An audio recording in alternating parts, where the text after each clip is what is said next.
You're watching Canadian Muslim News on Muslim Network TV. From Toronto, Ontario, this is Samia Sayed. Welcome to the show.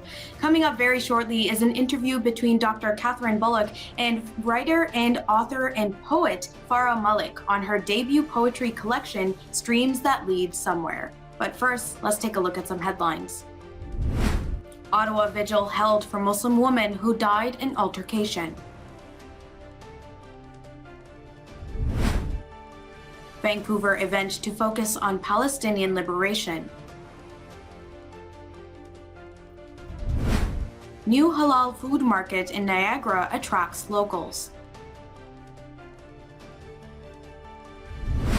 World Cup kicks off in Qatar amid controversies. And now the details.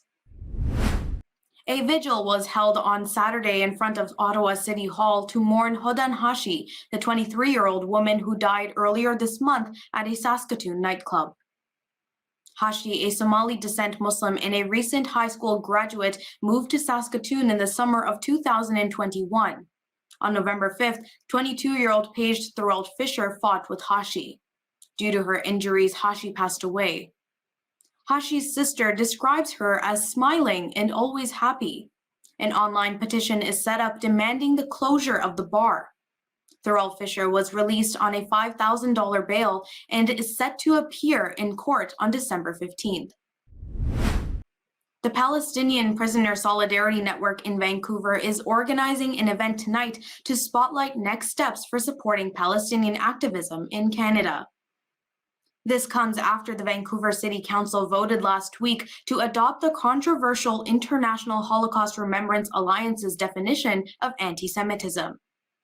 The Solidarity Network argues the definition will silence criticism of Israel and support for Palestinians. Hannah Kawas, chair of Canada-Palestine Association, and Sid Schneiert from Independent Jewish Voices Vancouver are slated to speak at the event. A new food market has opened in Niagara Falls that offers a wide variety of Arabic, Indian, Pakistani, Afghani, and other halal food options. The Eastern Food Market is a partnership between the owner of Hamilton-based Eunice Family Supermarket and two St. Catharines entrepreneurs. The owner of Eunice Family Supermarket calls the new 10,000 square foot halal supermarket in Niagara Falls a game changer for local residents. He says that people used to drive all the way to Mississauga, Toronto, or Hamilton to get halal food. He says that he is seeing a diverse crowd shopping in the store that includes Muslims and non-Muslims. The World Cup kicked off in Qatar on Sunday in Al Bayt Stadium, which is shaped like a Bedouin tent. Several new stadiums have been built for the World Cup, costing Qatar an estimated $200 billion, making it the most expensive World Cup in history. South Korean K-pop star Jungkook, Hollywood star Morgan Freeman, and Ghanil Al-Mufta, a differently abled Qatari activist, opened the ceremony by giving a message of diversity. Qatar's treatment of migrant workers, the country's law prohibiting homosexuality, and the banning of alcohol during the tournament have dominated the Western media headlines. The president of FIFA called the criticism unfair in a press conference before the opening ceremony. And that's it for the news. During Islamic History Month just gone, Doctors Yasmin Zine and Mariam Pirbhai hosted a joint book event at Wilfrid Laurier to discuss their recent books that focus on the struggles faced by Muslims in Canada. We've interviewed both of them in prior shows. Today, we are happy to bring you a conversation with another writer whose work was part of that event, the poet Fareh Malik, who in June won the 2022 RBC Pan Canada New Voices Award. His debut poetry collection, Streams That Lead Somewhere, was published by Mawenzi House in August. Assalamu alaikum and welcome to the show. Walaikum salam, and thank you for having me. It's a pleasure. You were part of the book launch of Drs. Zine and Mariam Pirbhai. What was it like to be part of that event? Yeah, I did my book launch alongside Dr. Pirbhai, and I really got illuminated to the fact that the same themes and the same messages I'm trying to get out with my poetry was so in a versatile fashion being put out in her novel, and then so many other literary works in Canada right now. So I think it was a really great experience. Well, actually, you're leading into the next question I had in my mind. Dr. Yasmin Zine talks about the struggles that Muslim youth have faced post 9/11 with identity and with national security policies from an academic point of view. Dr. Mariam Pirbai talked about similar issues from a novel point of view, and you seem to be talking about similar issues in poetry. And I was wondering what it means for you to have the same themes conveyed by poetry. What can poetry do that the other genres are not doing? I think that with the context of, fiction and novels and things like that, it does a good job of putting you in the shoes of the characters who are going through those experiences. What I've experienced with reading and writing poetry is that um, I think poetry has a unique way of illustrating what emotion really feels like in that moment. To have a very emotionally charged environment where you're being racialized or oppressed, or you're even in danger. Poetry does a really good job through, like metaphor and writing tools to convey that feeling. And so that's specifically why poetry and poetic writing speaks a lot towards my experiences. And you're a young person, and the younger generation is involved mostly with TikTok and YouTube and Snapchat.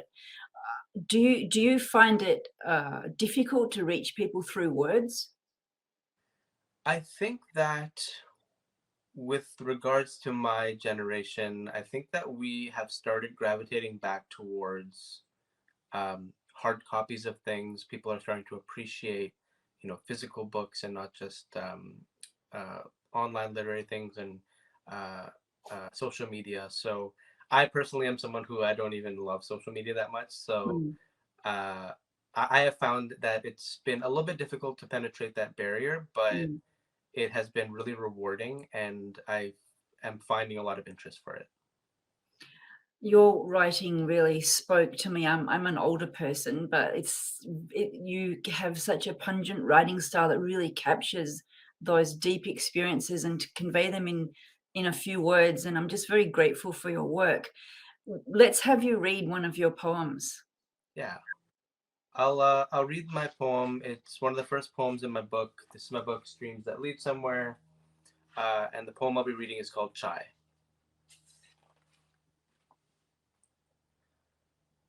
A white man called me that same tired word, terrorist. Don't worry, I'm used to it. What was once an insult has become a verbal tick in frustration. We were in line at the 7-Eleven, and he had chai in his cup.